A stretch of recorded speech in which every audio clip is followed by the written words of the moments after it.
கேள்விக்கு பதில் சொல்லாமல் போன விஜய், சிரித்த ஐஜி, உளறிய அமைச்சர், சூலூர் கேஸில் சொதப்பிய தாவேகா. கோவை சூலூர் அருகே 10 வயது சிறுமிக்கு நடந்த சம்பவம் தமிழகத்தில் புதிதாக பொறுப்பேற்றுள்ள விஜய் தலைமையிலான தாவேகா அரசுக்கு மிகப்பெரிய அரசியல் நெருக்கடியையும் மக்கள் நன்மதிப்பு இழப்பையும் ஏற்படுத்தியுள்ளது. நிர்வாக திறமையின்மை, அலட்சிய போக்கு மற்றும் ஊடகங்களை எதிர்கொள்ள அஞ்சும் மனநிலை ஆகியவை இந்த ஒரு சம்பவத்தின் மூலம் அப்பட்டமாக வெளிப்பட்டுள்ளதாக பொதுமக்கள் மத்தியில் பலத்த விமர்சனங்கள் எழுந்துள்ளன. வழக்கை கையாண்ட விதம் ஒருபுறம் இருக்க, முதல்வர், அமைச்சர் மற்றும் காவல்துறை உயரதிகாரிகளின் பொறுப்பற்ற செயல்பாடுகள் எரியும் நெருப்பில் எண்ணெயை ஊற்றிய கதையாக உள்ளது.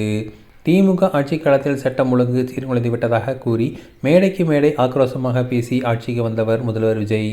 ஆனால் அவரது ஆட்சியில் ஒரு பச்சிளம் சிறுமிக்கு இழைக்கப்பட்ட இந்த கொடூரத்துக்கு பிறகு அவர் நடந்து கொள்ளும் விதம் மக்களை அதிர்ச்சியடைய வைத்துள்ளது.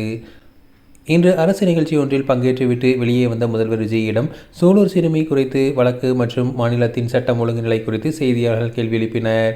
ஆனால் கேள்விக்கு பதிலளிக்க மறுத்த முதல்வர் செய்தியாளர்களை முற்றிலுமாக புறக்கணித்துவிட்டு மிக அவசரமாக தனது காரில் ஏறி அந்த இடத்தை விட்டு விரைவாக புறப்பட்டு சென்றார்.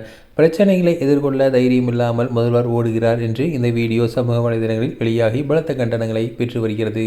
இந்த விவகாரத்தில் காவல்துறையினரின் செயல்பாடுகளும் கடுமையான விமர்சனத்திற்குள்ளாகியுள்ளது. கோவைக்கு நேரில் வந்த மேற்கு மண்டல ஐஜி ரம்யா பாரதி இந்த கொடூர வழக்கின் விசாரணை குறித்து செய்தியாளர்களை சந்தித்து பேசினார். ஒரு 10 வயது சிறுமிக்கு ஏற்பட்ட அநீதி. அந்த பிரஸ் மீட்டின் போது ஐஜி ரம்யா பாரதி முகத்தில் புன்னகையோடு பேசியது பொதுமக்களையும் சமூக ஆர்வலர்களையும் பெரிதும் கொதிப்படைய செய்துள்ளது. ஒரு குழந்தையின் மரணத்தை பற்றி பேசும்போது ஒரு ஐஜியின் அந்தஸ்தில் இருக்கும் அதிகாரிக்கு எப்படி சிரிக்க முடிகிறது? இந்த அரசின் அதிகாரிகளுக்கு பாதிக்கப்பட்ட குடும்பத்தின் வழி கொஞ்சமாவது புரிகிறதா என பொதுமக்கள் சமூக வலைதளங்களில் கேள்வி எழுப்பி வருகின்றனர்.